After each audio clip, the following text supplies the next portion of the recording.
Deuteronomy 28:48.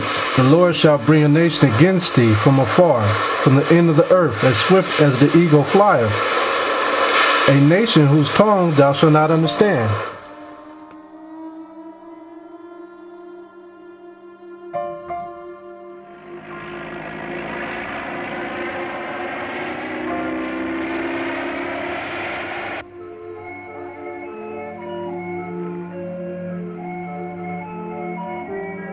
Contact light.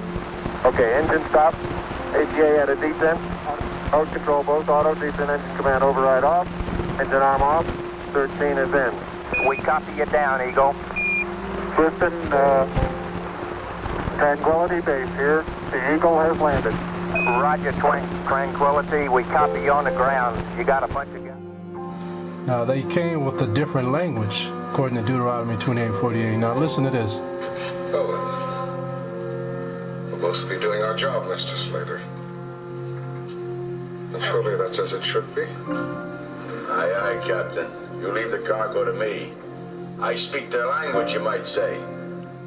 Their language. In a manner of speaking, sir. They have no proper language. No need of it. Just grunts and groans. Okay, this is page 53. It says here, I'm going to start from the third paragraph.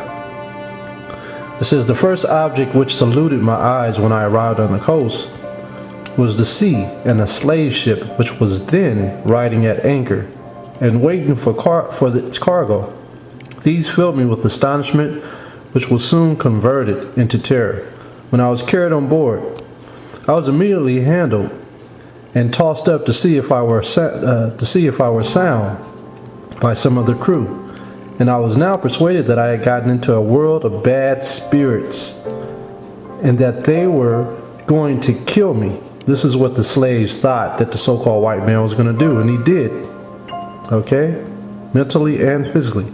This is their complexions too, differing so much from ours. Their long hair and the language they spoke, which was very different from any I had ever heard. United to conform me in this belief, indeed, such were the horrors of my views and fears at the moment, that if 10,000 worlds had been my own, I would have freely parted with them all to have exchanged my condition with that of the meanest slave in my own country. So what is that telling you right there? That's telling you that these people he did not know, nor their language.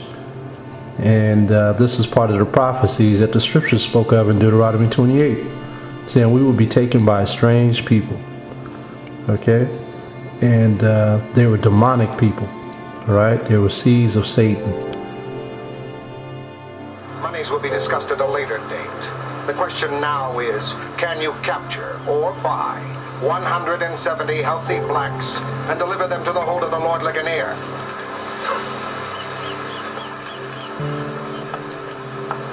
I'll capture some. I'll buy some. I'll fill your hold. I'll deliver. And I'll steal some. That's what he should have said. I'll steal some.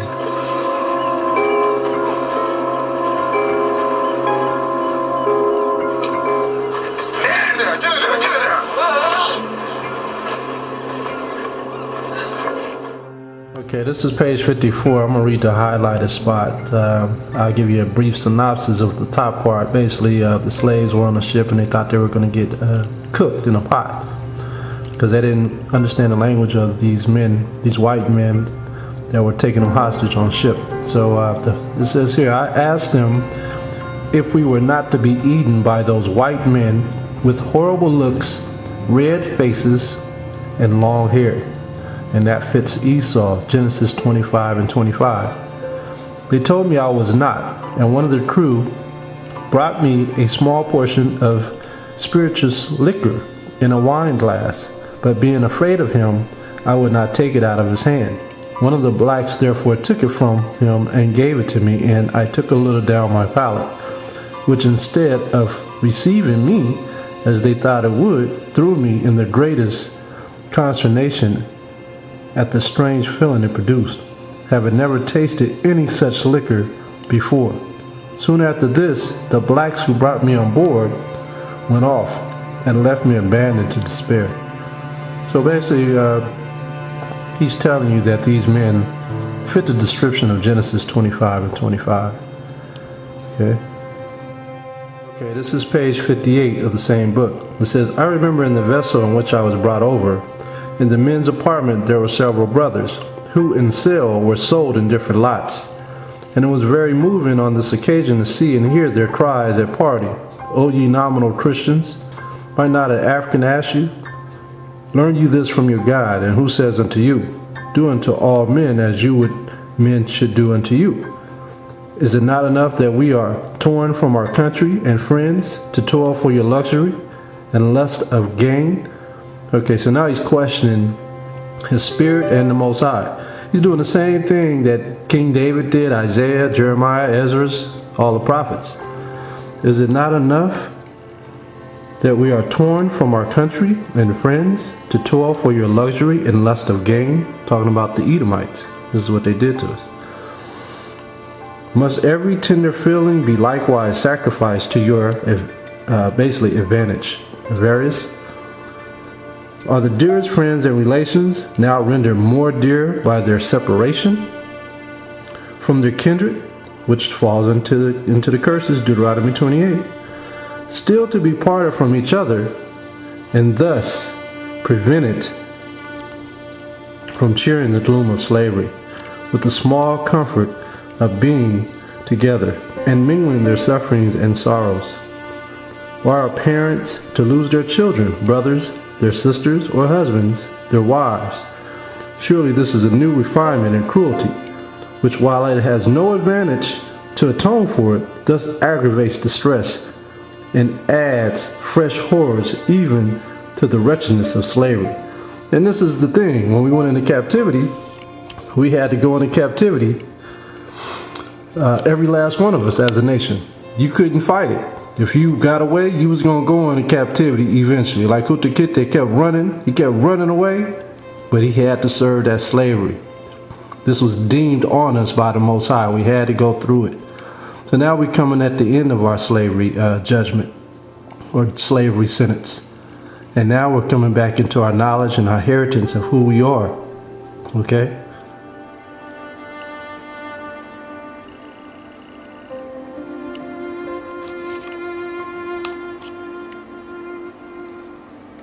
Between the 16th and the 18th centuries, many people were taken from this country to the Americas and the Caribbean, including Jamaica, Brazil, Suriname, Haiti, St. Vincent, Trinidad and Tobago, Antigua, etc.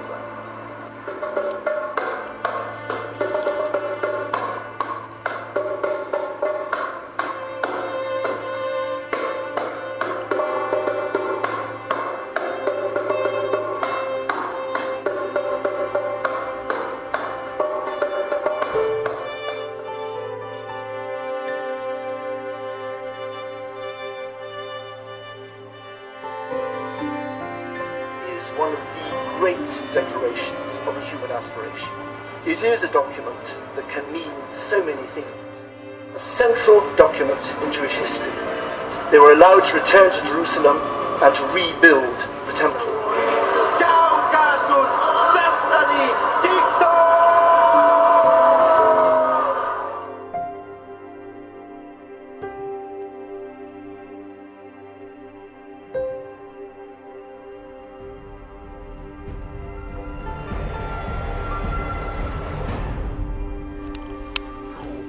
Says, but they took this counsel among themselves, that they would leave the multitude of the heathen and go forth into a further country, where never mankind dwelt, that they might there keep their statutes, which they never kept in their own land.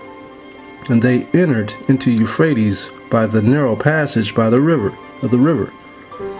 It says, for the Most High then showed signs for them, and held still the flood, till they were passed over, and that's below South Africa that I was telling you about.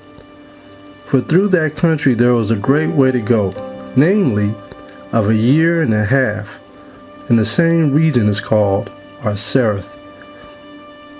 Then dwelt they there until the latter time. What's the latter time? Now. This is the latter time.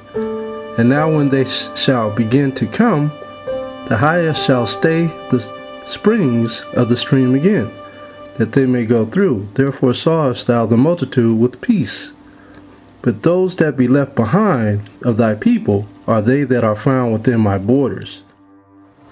Asia is the richest kingdom, the land of spices and gold. At the moment there are only two ways of reaching it. By sea, sailing around the African continent, the journey takes a year, or by land. But the Turks have closed this route to all Christians. There is a third way. By sailing west across the ocean sea. The distance is unknown. It's said to be infinite.